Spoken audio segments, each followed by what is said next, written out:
ăn đi, tôi cho các người ăn. Vợ bé cố tình phá hỏng bữa ăn của mọi người. Xin chào mọi người. Chào mừng quay lại với phần bình luận của kênh King of Speed. Bây giờ, chúng ta tiếp tục theo dõi diễn biến câu chuyện. John đang tập trung lau dọn chiếc lò sưởi. Trong khi đó, vợ bé đứng bên cạnh lải nhải không ngừng. Cô cho rằng nên mua thêm một chiếc lò sưởi mới. Vì sau này nhà mới xây xong thì một cái sẽ không đủ dùng. Nếu phải ở riêng thì sẽ rất bất tiện. Con gái lớn đang chơi đùa bên cạnh vợ bé. Vợ cả thấy con đứng đó không an toàn, nên bước tới bế con gái lớn đi chỗ khác. Sự xuất hiện bất ngờ của vợ cả khiến vợ bé vô cùng khó chịu. Cô ta tiện tay cầm lấy một cây gậy, rồi vung lên hướng về phía vợ cả. Hành động này khiến John tức giận tột độ.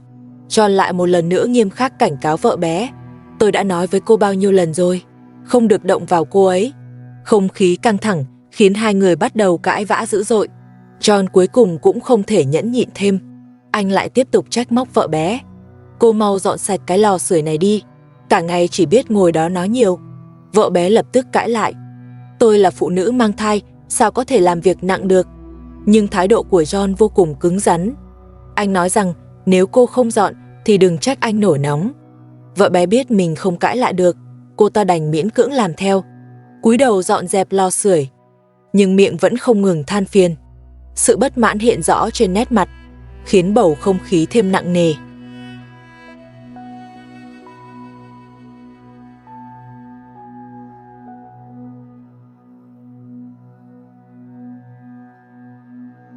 Sau khi dọn dẹp xong lò sưởi, vợ bé chuẩn bị bê vào trong nhà. Ngay tại cửa, cô ta lại tiếp tục cãi vã với vợ cả. Những ngày như thế, lặp đi lặp lại không hồi kết, khiến người xem không khỏi thở dài. Không biết những tranh cãi này đến bao giờ mới có thể chấm dứt. Cuộc sống mỗi ngày đều ngập trong mâu thuẫn. Vợ cả đang bận rộn trong bếp, cô cẩn thận chuẩn bị món gà. Nhìn động tác thành thạo của cô, có thể đoán tối nay sẽ có món gà nướng. Ở Iran, thịt gà là món ăn rất phổ biến, gần như không thể thiếu trong bữa cơm. Và đa phần mọi người đều thích nướng hơn là nấu. Điều này có thể thấy rõ qua rất nhiều chương trình ghi hình trước đó. Gà nướng là món ăn truyền thống quen thuộc và phổ biến tại đây, khác rất nhiều với thói quen ăn uống của chúng ta. Ở Iran, mọi người thường nướng hoặc hầm thịt để giữ vị nguyên bản, rất ít khi nấu canh. Đó là nét văn hóa ẩm thực được truyền lại qua nhiều thế hệ và gắn liền với cuộc sống hàng ngày. Vợ cả đang nướng thịt ngoài sân, chăm chú chở từng xiên thịt. John bước tới trò chuyện giọng đầy mệt mỏi. Thôi thì ráng chở thêm vài ngày nữa, đợi kết quả xét nghiệm rồi tính tiếp. Cố nhẫn nhịn thêm một thời gian, lúc đó sẽ biết rõ đứa trẻ có phải của anh hay không. Nếu không phải, anh có thể giải quyết theo pháp luật. Dù John luôn khẳng định đứa trẻ không phải của mình, nhưng phần lớn khán giả lại cho rằng khả năng cao là của anh. Dù thế nào đi nữa, tất cả vẫn phải chờ kết quả cuối cùng. Nếu đứa trẻ là của John, thì vợ bé chắc chắn sẽ tiếp tục ở lại, sống chung với họ. Còn nếu không phải, John sẽ làm theo kế hoạch của mình, chấm dứt mối quan hệ này.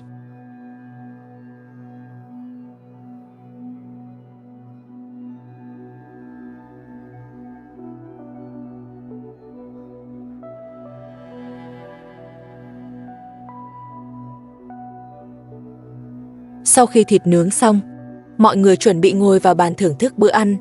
Vợ bé đứng bên cạnh nhìn bàn ăn đầy hấp dẫn. Trong lòng dâng lên sự khó chịu. Cô muốn kéo khăn trải bàn, mục đích để làm hỏng toàn bộ đồ ăn. Nhưng John kịp thời phát hiện ra và ngăn cô lại. Anh liền đẩy cô ta ra ngoài. Nhưng vợ bé không chịu bỏ cuộc, cố quay lại trong nhà. Vì bên ngoài quá lạnh, John dù rất bất lực nhưng vẫn cho cô vào. Tuy nhiên anh cấm cô ăn gà nướng, chỉ được ăn đồ thừa sau khi mọi người ăn xong.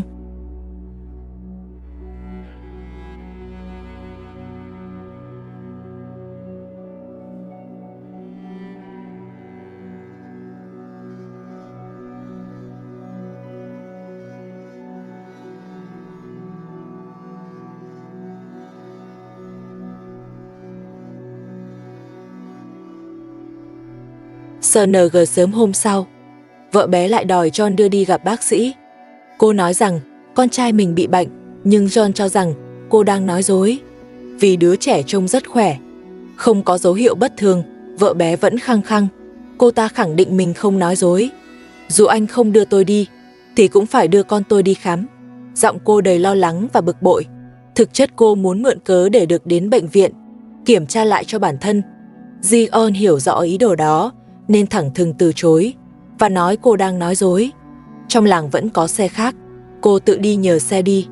Nhưng vợ bé không chấp nhận, cô ta gào lên, anh là chồng tôi mà không đưa tôi đi, lại bắt tôi đi xe người khác, cẩn thận tôi phá xe của anh. Lời đe dọa khiến không khí căng thẳng, nhưng ẩn sau đó là sự bất lực của một người luôn muốn được chiều theo. Vợ cả đứng bên cạnh, không thể tiếp tục im lặng. Cô nhẹ nhàng khuyên nhủ, mong vợ bé bình tĩnh lại, nhưng cơn giận đã lấn át lý trí. Vợ bé vung gậy về phía vợ cả, khiến mọi người sững sờ. Cô tiếp tục gào lên, con tôi bị sốt rồi, mau đưa tôi đi bệnh viện.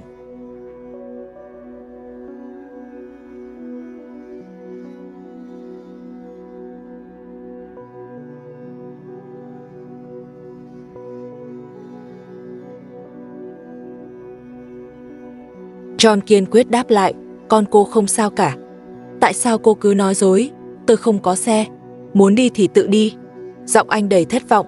Vợ bé vẫn không chịu dừng, cô quay sang nhiếp ảnh gia. Đưa chìa khóa xe cho tôi tự lái đi. Nhiếp ảnh gia giật mình lùi lại. Anh không muốn dính dáng tới vợ bé. Anh liên tục lắc đầu tỏ rõ thái độ từ chối. Không ai muốn tiếp tay cho vợ bé. John và vợ cả đều bất lực cho rằng cô đang quá đáng. Chuyện không những không được giải quyết, mà còn ngày càng rối hơn. Cuối cùng trong sự lạnh nhạt của mọi người, vợ bé chỉ biết ôm con. Rời khỏi nhà với cơn tức tối, cô ta lặng lẽ bước vào trong làng, cố gắng tự tìm phương tiện để đến bệnh viện.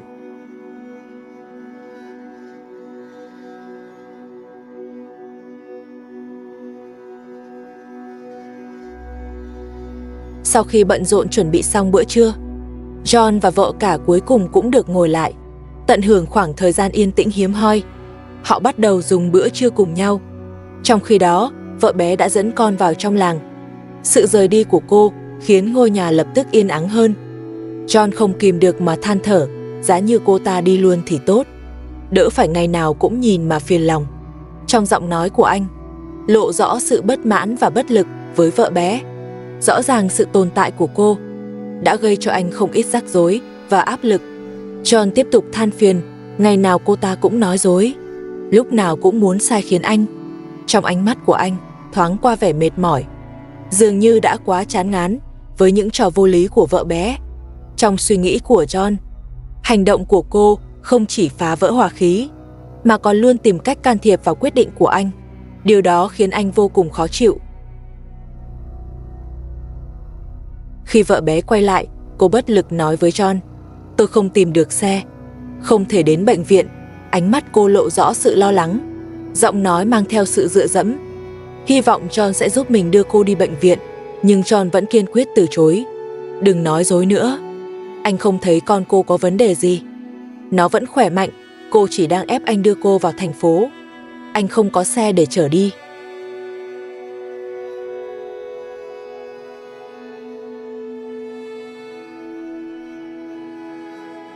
Vợ bé vẫn không chịu bỏ cuộc, cô quay sang nhiếp ảnh gia, yêu cầu đưa chìa khóa xe. Nhưng cả John lẫn nhiếp ảnh gia đều làm ngơ. Họ im lặng và thể hiện rõ lập trường của mình. Cuối cùng trước sự kiên quyết của John, vợ bé chỉ có thể miễn cưỡng quay vào nhà. Dù tâm trạng vẫn còn kích động, nhưng hôm nay ít nhất cũng không xảy ra xung đột lớn. Điều đó khiến John và vợ cả cùng thở phào nhẹ nhõm. Có thể xem đây là một ngày tương đối yên ổn. Họ mong sự yên bình này sẽ kéo dài, để gia đình dần trở lại trạng thái hòa thuận vốn có.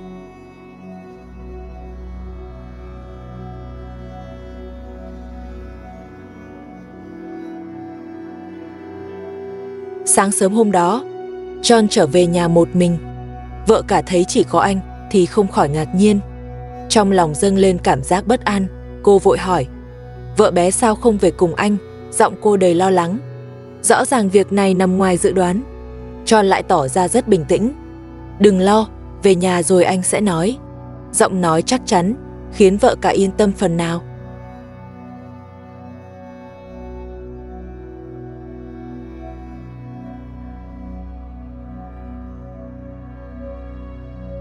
Họ cùng bước vào trong nhà. John lúc này mới kể lại chuyện tối qua. Anh phải gấp rút đưa vợ bé và bọn trẻ vào thành phố. Sau khi ăn vội một bữa, họ đi tìm bệnh viện còn mở cửa. Nhưng không nơi nào tiếp nhận, đành phải ngủ tạm trong xe. Sáng sớm hôm sau, anh mới đưa con đến bệnh viện. Bác sĩ yêu cầu nhập viện theo dõi 2 ngày. Vì vậy anh quay về trước. Vợ bé vẫn ở lại bệnh viện. Mọi chuyện tạm thời vẫn ổn. Vợ cả nghe xong thì im lặng một lúc, rồi cô nhẹ giọng nói: anh đáng lẽ nên đưa con đi sớm hơn. Đó là trách nhiệm của anh. John gật đầu thừa nhận mình có sai sót. Anh nói rằng anh cũng rất lo. Nhưng bác sĩ nói không nghiêm trọng, chỉ cần theo dõi thêm. Anh mong con không sao. Ánh mắt anh thoáng qua sự áy náy, nhưng cũng chất chứa hy vọng. Vợ cả vào bếp. Cô chuẩn bị bữa trưa cho anh. Việc vợ bé tạm rời nhà lẽ ra khiến cô nhẹ nhõm. Nhưng khi biết đứa trẻ nhập viện, cô lại thấy lo lắng, sợ rằng sự chậm trễ đã khiến bệnh nặng hơn.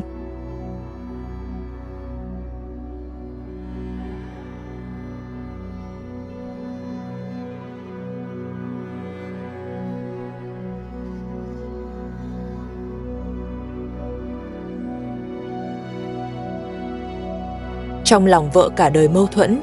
Một mặt thì nhẹ nhõm vì nhà yên tĩnh, một mặt lại áy náy vì đã từng oán trách. Cô hiểu rằng mọi người trong gia đình đều cần được cảm thông và chia sẻ. Trong lúc nấu ăn, cô thầm cầu mong đứa trẻ mau khỏe và John sẽ rút ra bài học. Đến bữa ăn cô hỏi nhỏ: có phải vì anh chậm trễ nên bệnh mới nặng hơn không? John im lặng rồi gật đầu thừa nhận. Có thể là vậy. Giọng anh đầy day dứt. Anh nói sau này sẽ cẩn trọng hơn, vì chuyện đã xảy ra rồi, chỉ có thể rút kinh nghiệm. Sau đó anh nhắc đến vợ bé, cho rằng tính cách quá áp đặt của cô ta đã góp phần gây ra rắc rối trong gia đình. Trong giọng nói có sự bất lực và không hài lòng. John hy vọng vợ bé sẽ nhận ra sai lầm để không lặp lại chuyện này. Anh nói tiếp, nếu cô ta cứ làm loạn thế này thì không còn ai muốn giúp. Giọng anh đầy thất vọng. Anh mong vợ bé hiểu trách nhiệm của mình, vì hành động của cô không chỉ ảnh hưởng bản thân mà còn khiến người khác mệt mỏi. John tin rằng chỉ khi cô thay đổi, gia đình mới yên ổn. Trong 2 ngày vợ bé ở bệnh viện, John và vợ cả có được chút bình yên. Họ lặng lẽ lo việc nhà và chăm con. Nhưng sự yên ổn ấy kéo dài không được bao lâu. Hôm nay vợ bé trở về làng. Trong trạng thái vô cùng tức giận, cô không lập tức cãi vã, mà đặt con vào nhà trước. Việc con xuất viện khiến mọi người tạm yên tâm. Nhưng cơn giận của vợ bé vẫn chưa hề nguôi ngoai. Cô lập tức tìm John và chất vấn. Tại sao anh lại đối xử tệ như vậy, bỏ mặc cô ở bệnh viện? Giọng nói đầy uất ức khiến không khí lại trở nên căng thẳng.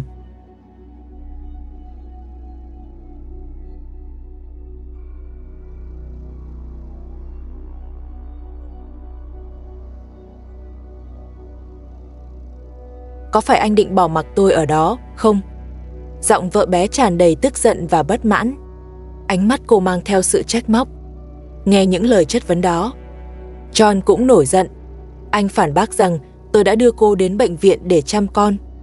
Vậy mà cô còn cho rằng là tôi sai sao? Vợ bé không chấp nhận lời giải thích đó. Cô tiếp tục lớn tiếng. Anh nghĩ tôi sẽ không quay về à? Mọi người bên cạnh cố gắng xoa dịu. Thôi không sao là được rồi, đừng cãi nhau nữa. Con không sao vậy là tốt rồi, có gì đâu mà ồn ào như vậy. Bây giờ cô cũng đã về rồi, lại không cần John đi đón. Chẳng phải đều ổn sao? Nhưng vợ bé vẫn không chịu dừng lại. Cô quả quyết nói, tôi biết anh muốn bỏ mặc tôi, rồi không cần quan tâm nữa. Nhưng tôi nói cho anh biết, tôi nhất định sẽ quay về. John cũng bị kích động mạnh. Anh không ngờ cô ta lại xuất viện nhanh như vậy. Vừa về đã gây chuyện. John nghiêm giọng cảnh cáo vợ bé. Im lặng đi, đừng làm ảnh hưởng công việc của tôi. Nhưng vợ bé vẫn không chịu kiềm chế. Cô quay sang nhắm vào vợ cả, có ý định gây sự. John thấy vậy, lập tức bước tới ngăn lại và nghiêm khắc quát tháo.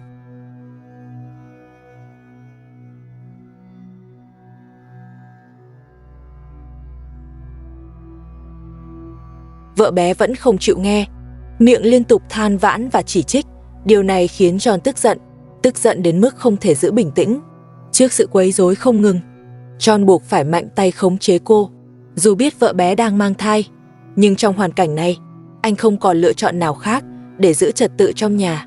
John nhận ra, nếu không cứng rắn, mọi chuyện sẽ còn tệ hơn. Vợ bé sẽ ngày càng quá đáng và gia đình sẽ không thể yên ổn. Sau khi bị cảnh cáo nghiêm khắc, vợ bé cuối cùng cũng im lặng, quay vào trong nhà chăm sóc con. John quay sang vợ cả, trút bớt sự bực bội. Lẽ ra anh nên để cô ta ở lại bệnh viện, cho bác sĩ kiểm tra tâm lý, xem rốt cuộc có vấn đề gì không. Trong giọng nói đầy mệt mỏi và phẫn nộ.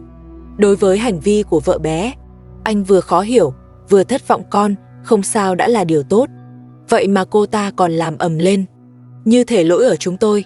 Thật sự không hiểu nổi cô ta nghĩ gì.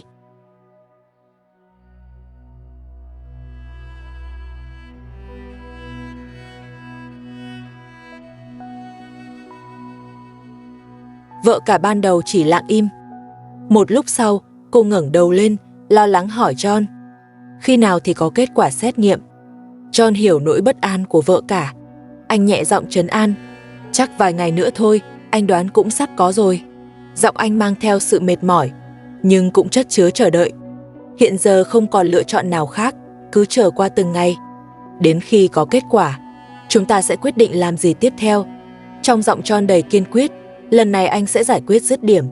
Xem tới đây là hết rồi, hẹn các bạn vào các phần sau. Xin cảm ơn.